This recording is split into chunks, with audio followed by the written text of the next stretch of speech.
Next up, in our Poets by the Fire series, Andrew Dean Wright, on the tension of approval, the playfulness of words, and on what poetry does to and for him.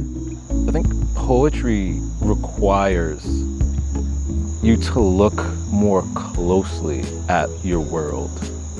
How would I convey this moment, this feeling? What are the things that I'm going to remember? And then sharing that. And of course, he treats us to a couple readings. Writing is a prayer to make these experiences real and to make these lessons concrete. My friend, I do poetry because that is the space where God and man meet. I'm Kyone Wolf. That's coming up next on Audacious.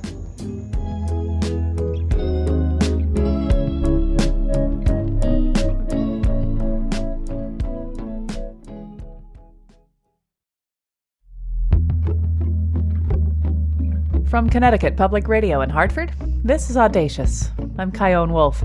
This is the second installment of our series featuring poets in my backyard, sitting around a fire, talking about poetry. Why this medium? What does it do to and for them? On the first episode, you met Suli Nett. Among many things, she's the author of Building a Powerhouse and Seeing in the Dark. At the end of our conversation, I asked her who should be next in this series. They are my favorite poet, and their name is Andrew Dean Wright. He is an amazing poet, and I would be stoked if y'all spoke to one another, if y'all were in conversation with each other. He is a brilliant dude, and he's so good with words. I am such a fan. So Andrew Dean Wright, absolutely, 100%. That's my vote. The chimes agree. Now, I know, and Andrew Dean Wright knows, that when Suli Nett calls, you answer. So without further ado, enjoy my conversation with Andrew, which we recorded on August 24th, 2022. Andrew Dean Wright, thanks for being around my fire with me. Thank you for having me.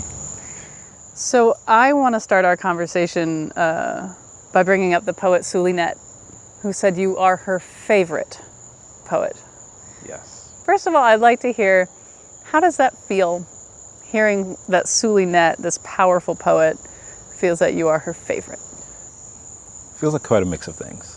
There's a certain weight to that, right? Because Suli Nett is such and I almost feel like it's a cliche to say so, but such a powerful individual that to be favored in their eyes, right, is to kind of have, I don't want to say expectation, because Suli Nett has made it very clear to me that I'm accepted. There is a desire for me to step into my art, but there isn't necessarily some kind of grand thing that I need to do to continue to hold a title, so to speak. So it is both a reminder of the support that I have in my artistic endeavors.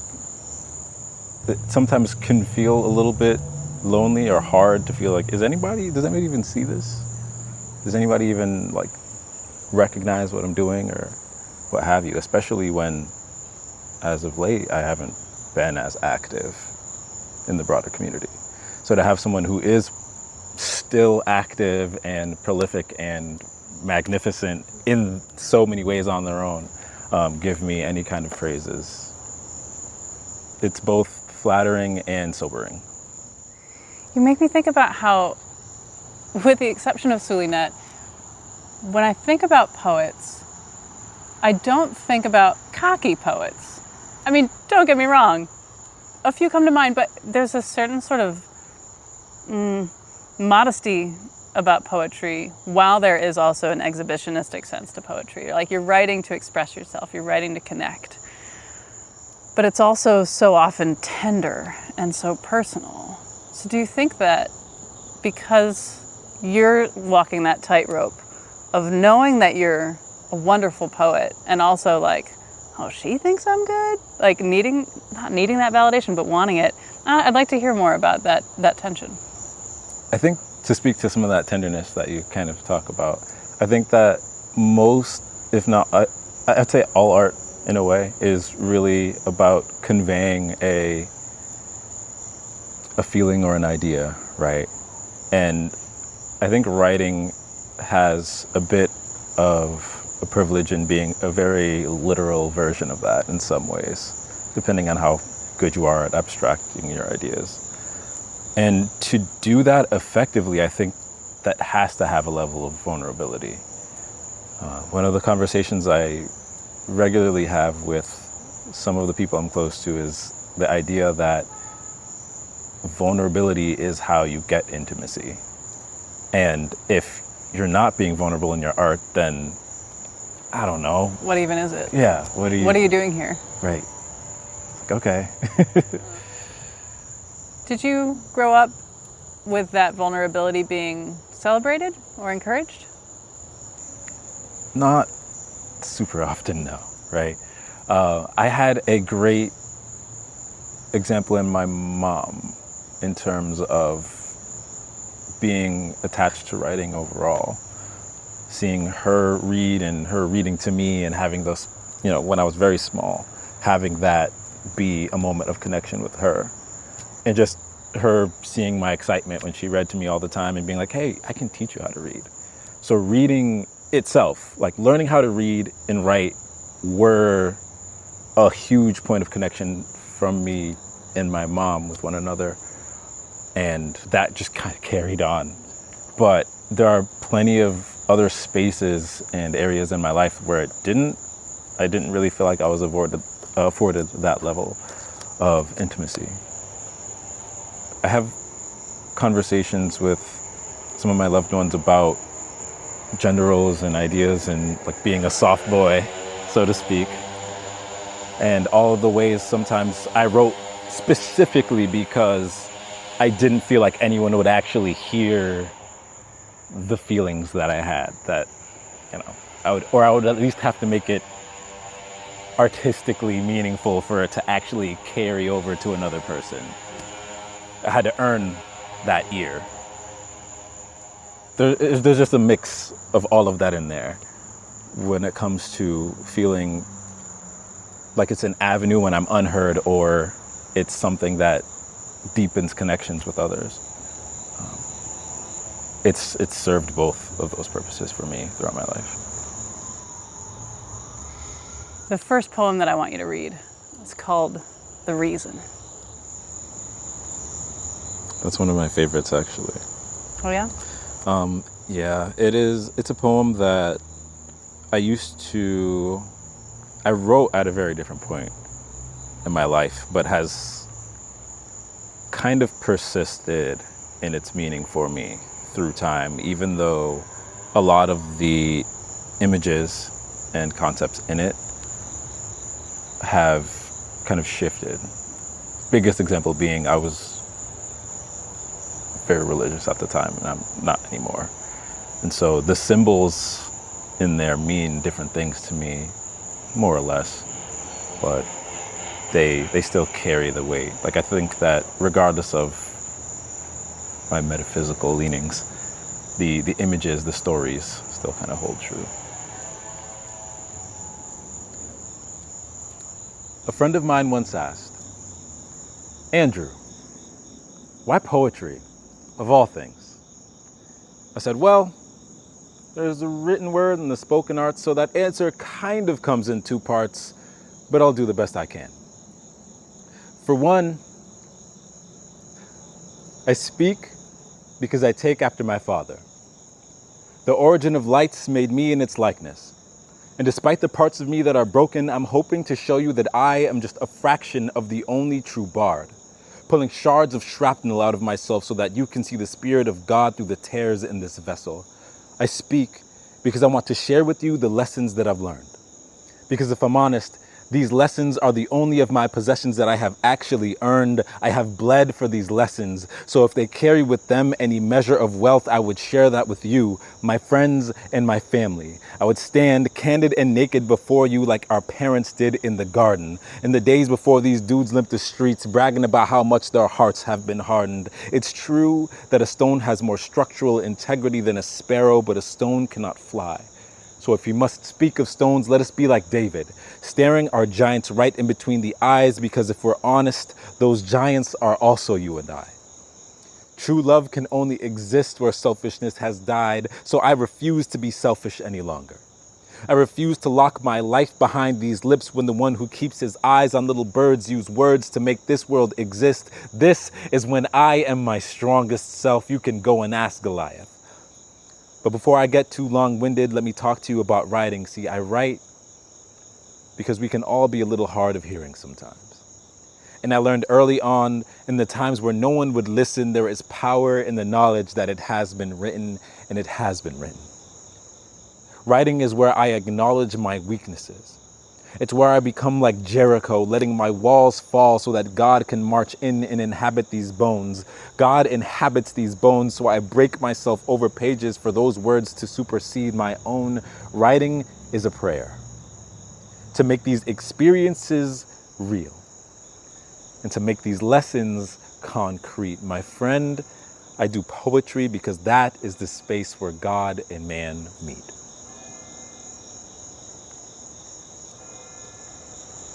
Thank you. I want to talk about the way that words can be playful. Even that way, like that way and play, not even that they rhyme, but the fact that these words can sort of inform each other, like how one word could be a clue to a word that may follow. Like they inform each other that way. Like in the poem that you just read, the reason I heard, I speak because I want to share with you the lessons I've learned, because these lessons are the only of my possessions I have that I've actually earned. And to me, it feels so playful. They feel related. And I wonder when you're writing, does that just happen in flow? Is that something more intentional than it feels? You know what I'm asking? I would say it's a little bit of both. I genuinely love continuity, the continuity throughout the piece itself, especially because part of that does correlate well, like that jives well with the ability to do a bit of a stream of consciousness. I really enjoy the musicality that can come with it. The ability to kind of do the ups and downs and just continue the speech, the moment. I constantly am going gaga with my friends over musicians or like rappers or different poets who will have an entire piece where it is almost like a single continuation of a thought. Of course, there is a bit of fine-tuning that comes with that. I do typically only even put to paper what I feel flows well, but I still kind of do that thing that you do in AP Lit, where you sit down with a poem that you're like, okay, what do they mean here? What does this say? What is this device that's being used now do to inform the piece? And I will just go back and write, do the same thing I did when I'm reading Shakespeare or whatever, and cross out my own line here or underline it and go, what did I mean by this? What does this say? What is a better image here? This image doesn't really track. So I'll go back and I'll do draft over draft over draft. And especially with this piece, this one being one that this is at least a decade old. So it's seen many iterations of time. Who are some of those writers that make your heart skip a beat? Ooh, I'd have to say Khalil Gibran. In high school, during those classes and everything like that, I found The Prophet, that book, and most of the people that I get close to, I at least am like, please read this. You're gonna wish you read this a lot earlier. Yeah, exactly. But there's also like Shane Quezon. There was a poem of his that I used to literally recite to myself every day on my way to work, called A Letter to Remind Myself Who I Am. And still have it memorized? Not too much of it, but I can always pull up the first few lines in my head. So what does he say? He goes, "Dear me, this is you. Me, get up. The ground is your reward. It will hold you when you're done. Cancel all forks. You are not done. Put a silencing finger to the lips of all singing fat ladies. This is not over.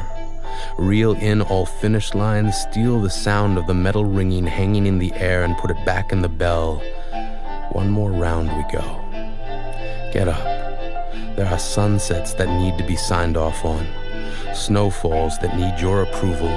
Starry nights like sad lovers whose beauty has gone unnoticed in the glare of television sets. They are looking for volunteers to notice them. Raise your hand. Step forward. That always hits me, and it goes on. And then, of course, because rap is poetry, I will assert that Lupe Fiasco is a genius. A genius. Every time I like Mural, that 8-minute long song from, is that Tattoo on Youth, I believe? She's just going. He's just going. And just the density of his images and everything are amazing there as well. With the sickle swings to make the wheat drop in 100 words for them hummingbirds that like to eavesdrop and fan out like peacocks with a parakeet that beatbox so the sun rise when the beat drop and the sun dies when the beat stops. Then it unties, then it relocks, then it relapse, then it detox, then he back like a heat pack on his kneecaps at the weak spot, cause he want what we got, like yeah. When you think about Lupe Fiasco putting a pen to paper, do you see yourself in that process too? Like, is that familiar to you? Absolutely. It's a little circular, right? Because I see those influences, I see those artists that I think, wow. I'm like, how much word association did he have to do in order to get like that piece to be so dense? So much double entendre, triple entendre, callbacks to 8 bars ago, where it's just like, oh, that gives context that I didn't even realize before. I'm like, okay, let me sit down. We're gonna do some word association. What are the images that this word pulls out, like that this word pulls to your mind? What are the feelings that I can? Yeah, and I see that, and I want to emulate some of it, especially because I enjoyed those breakdowns. I enjoyed breaking down other poets' art and seeing what does this mean. And I'll sit down and watch 2-hour-long video essays, about what did this one movie have to say? Well, let's look at the director, like the directorship, the editing, the camera angles. I love the art of storytelling in general. I'll do that. I'll have those conversations about everything. And so I love the mechanical side of it just as much as the organic side. I love assonance and alliteration and internal rhyme, and I love seeing how I can play with it. I have a work in progress, a constant work in progress of, like, it's like a rap that I want to do where I just name poetic device and I just continue to use it from that point forward, and I try to layer it, but it's really... So you and I will get around this fire again when it is complete? Yes. You're hearing my conversation with Hartford-based poet Andrew Dean Wright, who joined me in my backyard back in August of 2022. When we get back. What of my brothers and sisters throughout the ages who turned plantations into open mic stages? Who sang praises to the sound of their own swinging chains? Who looked to your God for strength when their own strength waned? What about them? I'm Kyone Wolf. This is Audacious. Stay with me. Then forge poetry like a young ornery Morrissey, then spit it to the golden locked thoughts who like they porridge all watery, not scorching nor sorbity from the still orbiting sorcerer sorcery coming down gorgeously. Just like a Stacey Dash waterfall, a more torturing, a waterboarding Barbie doll, a river of women like Brazilian carnival, swimming in feminine bikinis made out of barbasol. Somebody give them the volleyballs. If you love her, don't ever... This is Audacious. I'm Kyone Wolf. Today I'm sitting around a fire in my backyard with Hartford-based poet Andrew Dean Wright. He's the second in this series, recommended by the poet Sulinet. We'll have a link to her interview at ctpublic.org/audacious. But now, let's get back to my conversation with Andrew. I'd love to hear you read your poem, The Preacher, quoting Paul, says to die daily. The Preacher, quoting Paul, says to die daily. But if I should consider my brother as myself, I'm slightly appalled, this directive being an effortless aim. When still black people pass like lunar phases, when canceled birthdays are commonplace, pastor, daily death is a part of my history. My blackness like scripture, wholly captured and twisted for the sake of mortal wishes. I understand the figurative nature of this statement. I don't disagree. But your figurative phrasing has literal connotations, and how could I not understand that selfishness and greed when it has always been imposed on those like me? What sin should be implied by my desire to stay alive? What of my brothers and sisters throughout the ages who turned plantations into open mic stages? Who sang praises to the sound of their own swinging chains, who looked to your God for strength when their own strength waned? What about them? What trespasses would you attribute them for twisting from the lashes, pastor? There are pastors, other shepherds and other pastors who would not regard me as they would themselves, who would say this used matchstick skin is evidence of the supposed fact that I am just a fraction of a man. My life just a picture and caption in the nightly news, my blackness just a trending fashion, my death a shrug and a happens, pastor. What platitudes will you have for the mothers whose children's blood runs in streets across this country?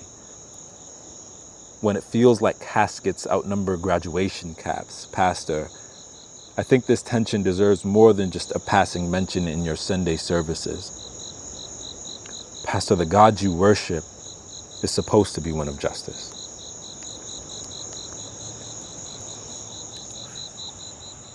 When did you write that one?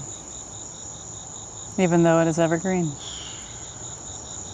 I don't even remember, to be honest. It feels like, unfortunately, it's a revolving door of relevant scenarios that might have spawned that. I know it's been years, but I unfortunately didn't make the date, and I didn't want to make it too immediately topical, which is why I didn't try to add too many specific names, because, well, unfortunately, yeah, it is still relevant. When I hear you read that poem, I think that you, as a black man, this has to be, not has to be, but it's on your radar. It's part of your life. When you drive home from my house tonight, you getting in your car is going to be a totally different experience than me getting in my car in terms of fearing for our lives.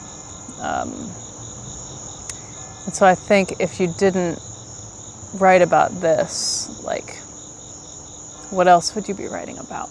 I don't know, I just think about how this being a part of what you're writing about. I wonder if it takes up the space of anything else.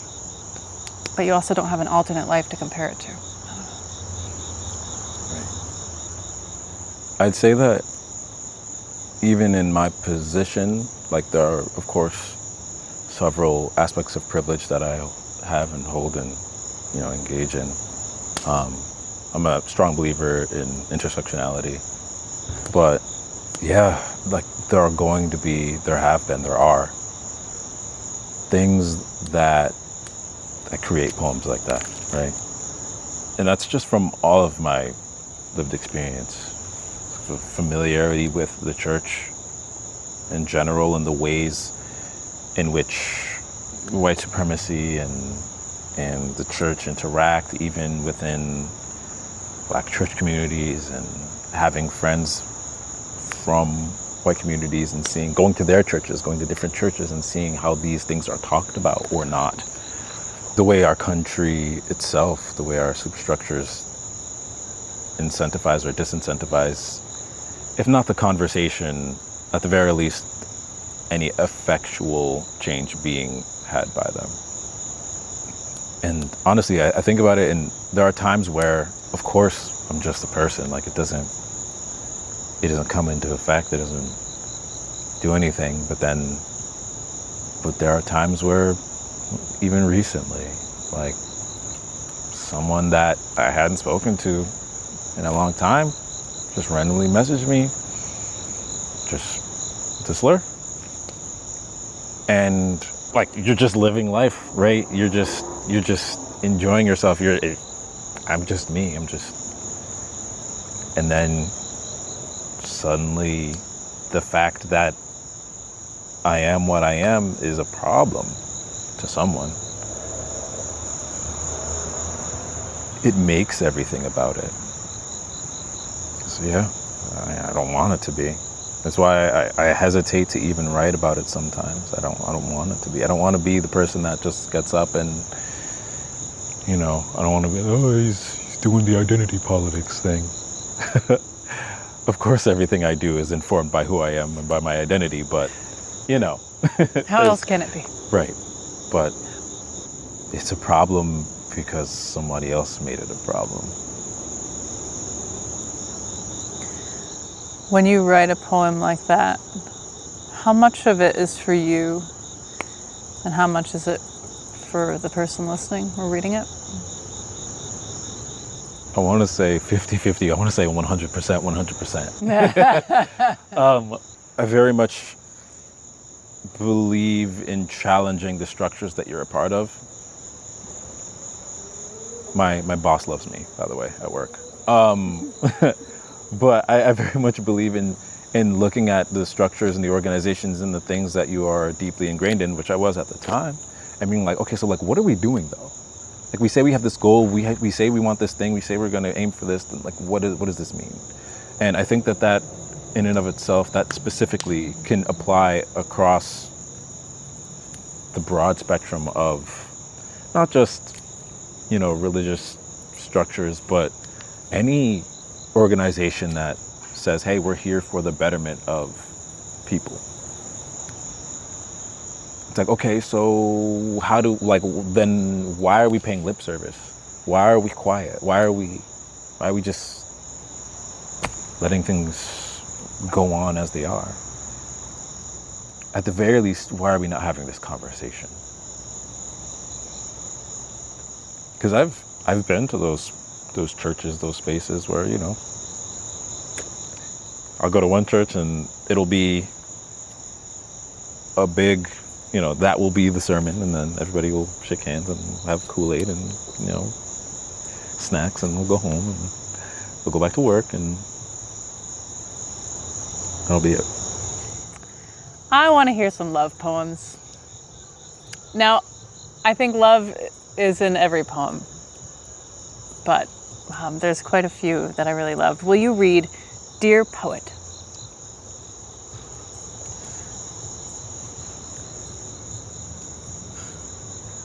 Dear Poet, I find you unbearably attractive. You've got me spaced out, crushing, hanging on to every word in our discussions. It feels familiar but alien how I'm captured in your tractor beam, and I'm not sure how much of it is the me I see in you or the you I see in me. But when you move your pen or move to speak, you move something in me.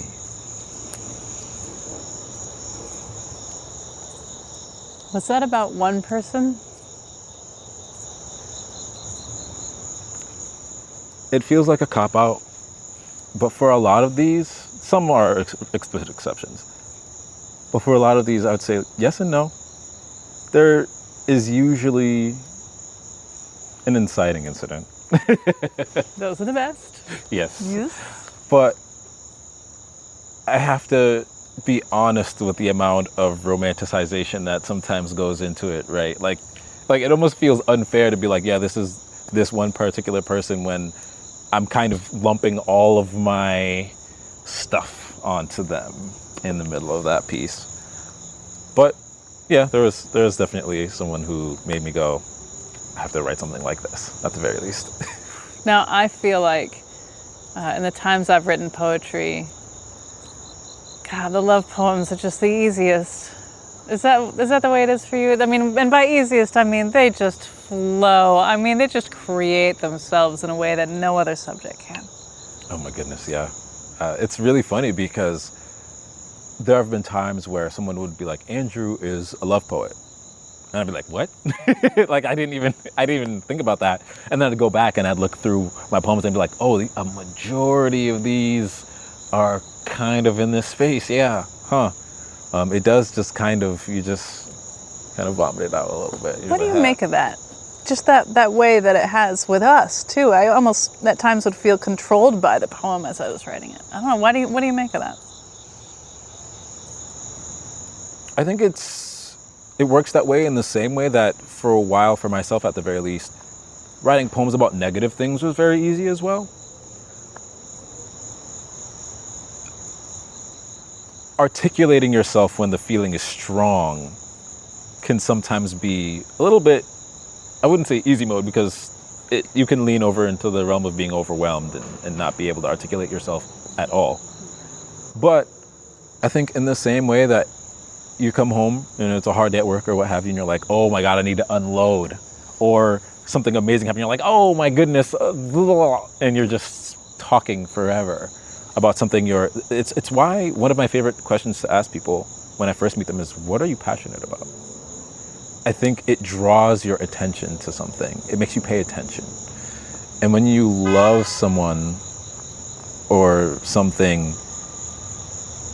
you just take in so much more detail. You look at you just study your lover's face for 5 minutes. Like, what else there are so many things you just glance at throughout the day, or you maybe do a double take. But like, there are times where you just see someone, your pupils dilate and you're just locked in. And it's just like, every single aspect of you deserves comment. That was the poet Andrew Dean Wright. We recorded this conversation in August of 2022. After the break. For me, it's like, how do you deliver that information? What does that make you feel? What does that make you think of? What does that remind you of? How does it affect you as a person? I want to engage in that even playfully if I can. Plus, who does Andrew think should be next in this Poets by the Fire series? I'm Kyone Wolf. Find out next on Audacious. Be right back.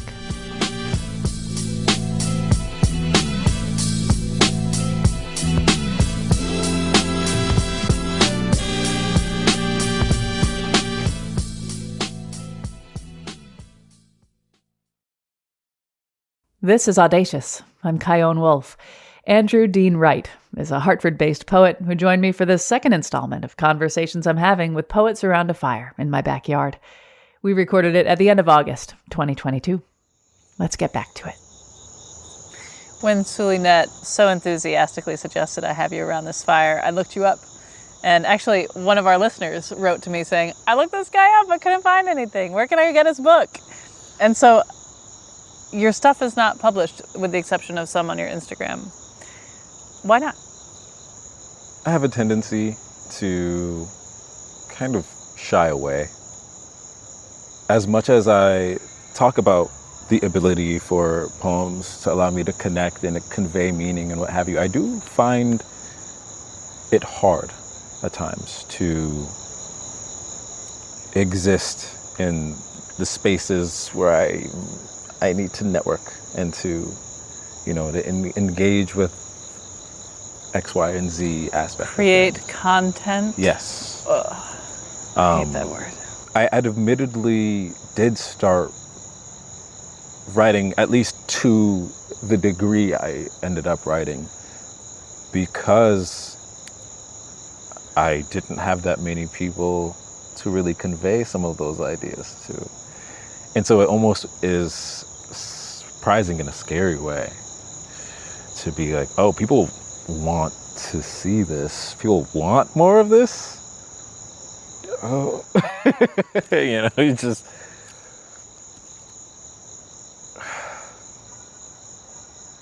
It's almost like the fear of success, in a way. If people like it, like, we have to follow up with something even better. Or, that level of consistency, or we're gonna have to show up for X, Y, and Z, or a lot of it comes from just the deep introversion. And that's why I think hearing things like, oh, Andrew Dean's my favorite poet, it is both terrifying and encouraging. Because part of me is like, I don't know how much I really want to make myself a public figure. I love writing. I don't know that I love being what I would then become. And I think that that's one of the things that I'm reckoning with, even as I think about like, I'm like, I would like to be published. That would be amazing.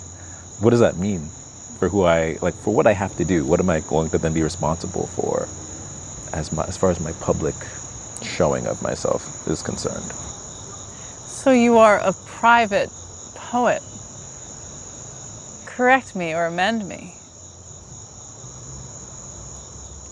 When it comes to words, performance, any sort of slitting of a vein, to express yourself, to feel it, to communicate. So many of us need it to be received in order for it to be unlocked. But for you, well, it sounds like there is some truth to that for you in some circumstances. Those are not the elements in the formula that activate the thing. Yeah? Yes and no. Like, I think back to one of my most powerful experiences, the Iron Poets competition at Trinity. For those who don't know. Yes. Explain what that is. Iron Poets competition is a competition for spoken word artists to kind of test their mettle, so to speak. And they hold a series of workshops as well to kind of discuss the craft of writing and performing poetry. And of course, at the end, they name winners and what have you, and you become the Iron Poet. There was one point where I got frustrated at some criticism that was given to me by one of the judges during, I think it was an open mic portion. So when it was time to actually perform, I ended up going on and doing The Reason, the same poem from earlier.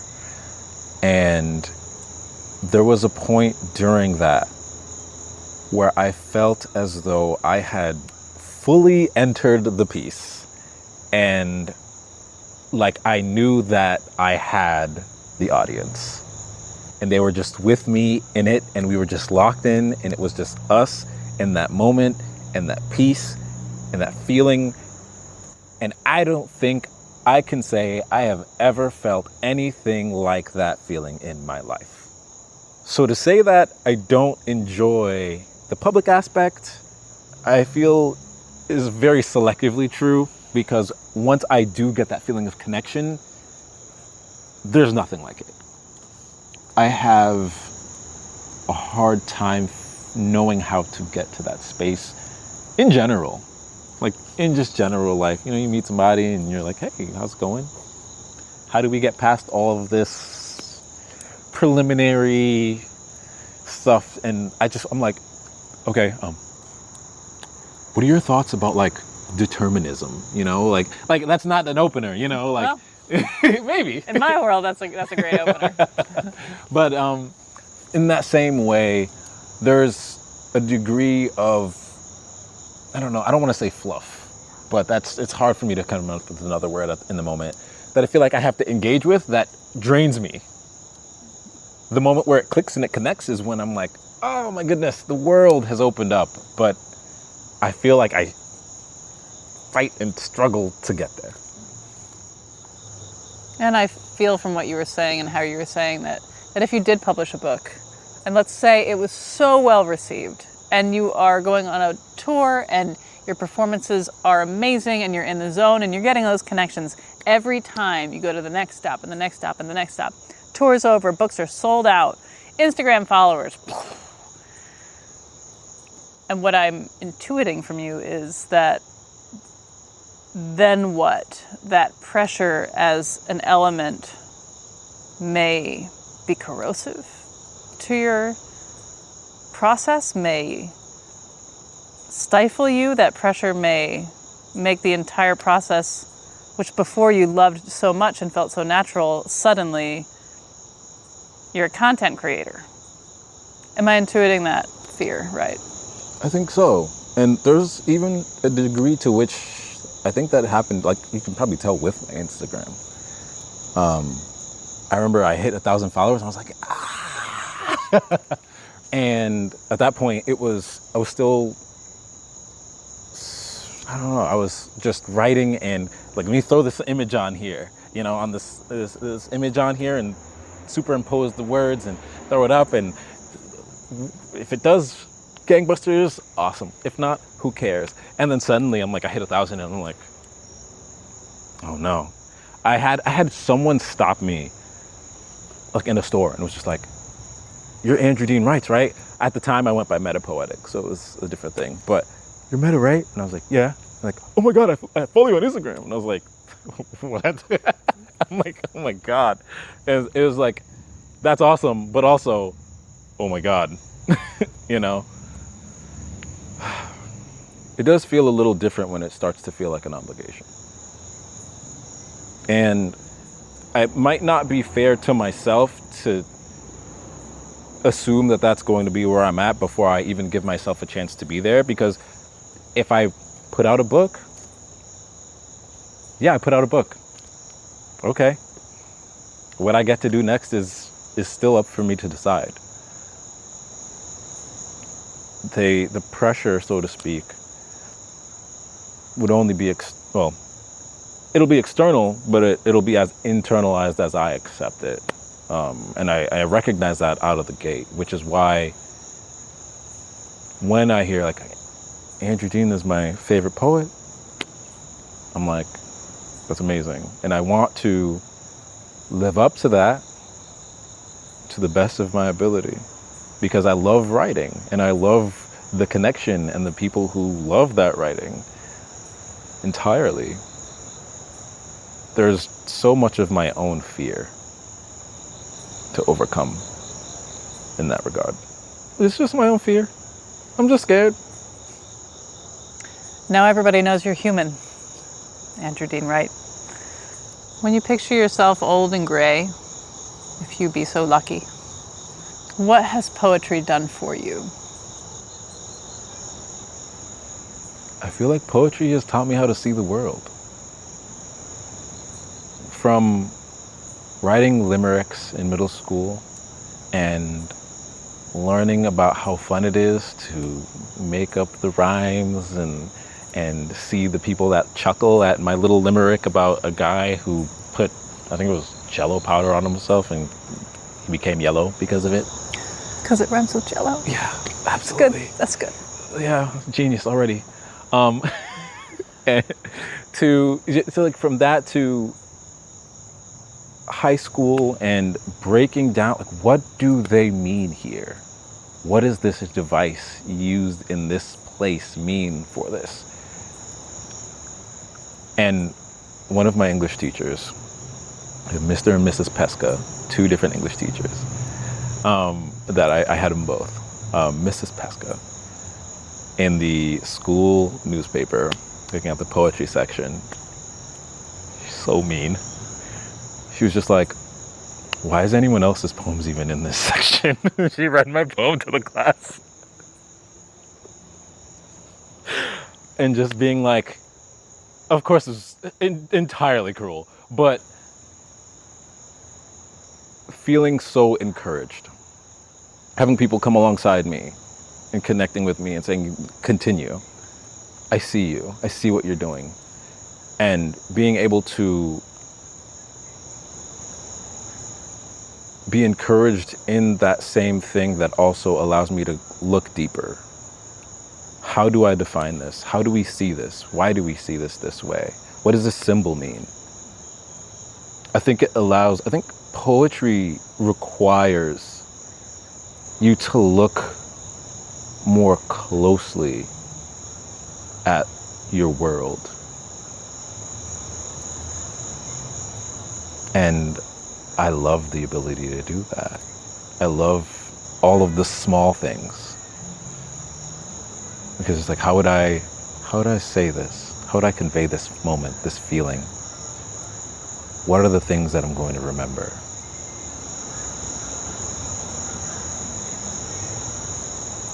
And then sharing that.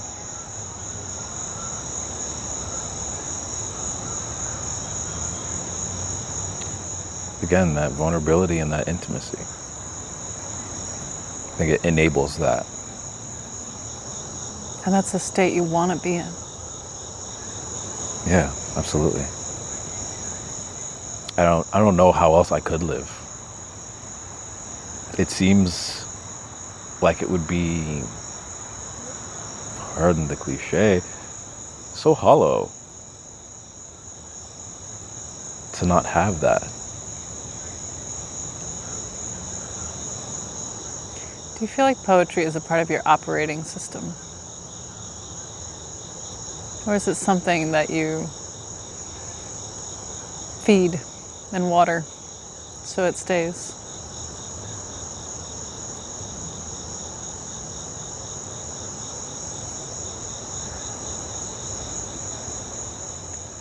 There are times where I don't feed it and water it, at least not the way I, in my ideal world, would. I do find that the things that I've learned from it so far persist. You know, they say like riding a bike, right? Where I'll see a piece of media or hear a new Lupe Fiasco song or see something and I'll go, oh my God, the alliteration there. Or oh my God, that image, the way that permeates the entirety of that piece, like just the casual use of simile and metaphor, you know, through day to day. I even attempt, when I tell my friends stories, I try to make them all as purple as possible, just because so many stories I feel like we tell each other on a casual basis end up being like, yeah, I went to a place and a thing happened. And they're like, oh, cool. And to me, like, I feel as though I'm crazy when I watch people have those kinds of conversations and they're like fully, like, I'm rude, but fully engaged, you know, in that where it's just like, yeah, this thing, I went to a place and this thing happened. And like, to me, the most thing I can go is like, that is a fact, you know? Or I'm like, for me, it's like, how do you deliver that information? What does that make you feel? What does that make you think of? What does that remind you of? How did it affect you as a person? Or what's the metaphor? Yeah. I want to engage in that even playfully if I can. Because it just, I need it as much as I need to feed it for it to continue in me. I think the most I can do is, again, equip myself with more of those tools to bring with me on my day to day. So the hardest question of all, who should be next around this fire? Andrew Dean Wright. Olusanya Bay. It's very funny, actually. Do you know Patrick Williams? Oh, Patrick Rico Williams, Yes. author of Jesus is Black? Yes. Absolutely. The other day, he told me, he was like, there's 2 love poets in the area that make me not want to do love poems. And he was like, you and Olu. So I think that's great. Olusanya Bay. Olusanya Bay. Well, Andrew Dean Wright, thank you so much for sitting around this fire with me. Thank you so much for having me. There's a bit of poetic synchronicity going on here at Connecticut Public. My old friends at the Colin McEnroe Show just did an episode featuring 3 poets, Margaret Gibson, Yin Yi, and Matthew Zapruder. Check it out at ctpublic.org/Colin. Audacious is always lovingly produced by me, Jessica Severin DeMartinez, and Katie Tolarski at Connecticut Public Radio in Hartford, with help from our interns Jacob Gannon and Taylor Doyle. I'd mentioned that the episode that kicked off this Poets Around a Fire in My Backyard series featured Suli Nett. In addition to being a poet, she's also a visual artist, social worker, host of the Creative Alchemist podcast, creative workshop facilitator, and she's the creator of A Little Bit of Death. That's an annual storytelling show that centers the voices of Black and Indigenous people, people of color, and folks from the queer community. I got to be part of it last year, and for a show about death, it has just as much, if not more, life. We'll have a link to that episode and to her website where you can get tickets to the latest installment of A Little Bit of Death coming up soon, which will feature Andrew Dean Wright. More info at ctpublic.org/audacious. Send me your poetry and love notes on Facebook, Instagram, and Twitter at Kyone Wolf, or send an email to audacious@ctpublic.org. Thanks for listening.